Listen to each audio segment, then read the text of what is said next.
our second dev diary, we're going to be talking about 2 of our 8 Warframes that we're revealing, Loki and Mag.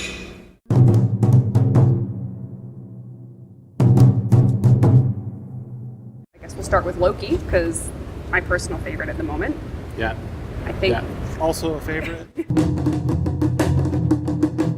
No, I think I definitely use the invisibility, of his 4 powers. Invisibility is my most used thing ever. If you get rid of it, I would be very sad. But, I mean, it's helped me in battle. When it's just like, oh, every single enemy has decided to attack me and just boop, invisible. Oh, yeah. And the way he casts it, too. Yeah. It just looks like, it's appropriate to his character. It's, he's not going into a kung fu meditate. He looks like just this devilish guy that's The decoy is pretty useful too. Yep. I'm finding I use that as well. That's the one you start with? That's when you start. It's your lowest level power. What I find interesting is hearing different players come up and they're like, oh, decoy sucks. And then you go talk to the next guy. He's like, I love decoy because I use it in this way. And I cast it out here and it draws the enemies off there and it allows me to do this. And then you go to the next guy and he's like, yeah, that's okay. I can use it sometimes, but I like this power. Yeah. It's really interesting that player stories differ from person to person. Switch teleport's been around for a long time. Originally it was just on our first testing Warframe.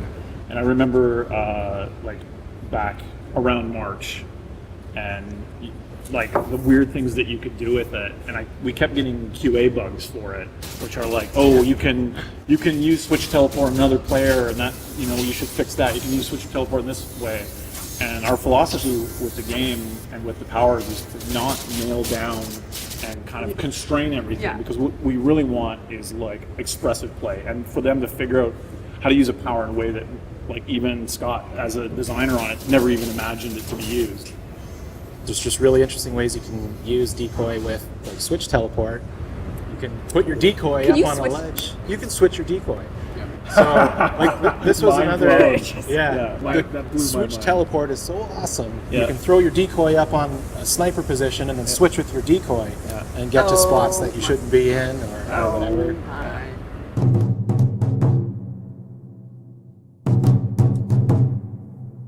I saw you playing with Mag today, and you had the pull, which is my favorite.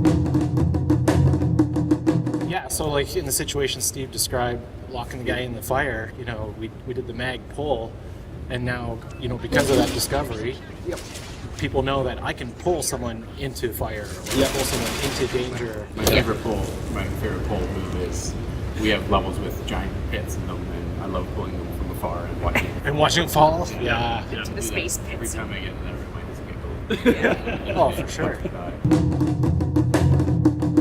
One that's really appealing right now is where you kind of cast this bubble or area of influence around a character, and any projectiles that enter that bubble redirect them at the person in the bubble. So, concept-wise, you're like, oh my god, that works, that's awesome. And you throw it in the game, and of course there's a few things come, a few good, a few bad, but it definitely feels like one that's going to work. Yeah. That feel really cool.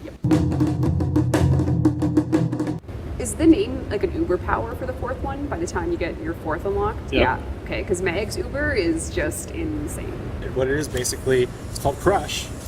You levitate the guys in the air, and you're doing your magic cast, and they're folding up into a little ball. And it's like everyone goes up at the same time, collapses at the same time, and falls at the same time. It's like this. It's just a hilarious symphony of devious activity, I guess you could say.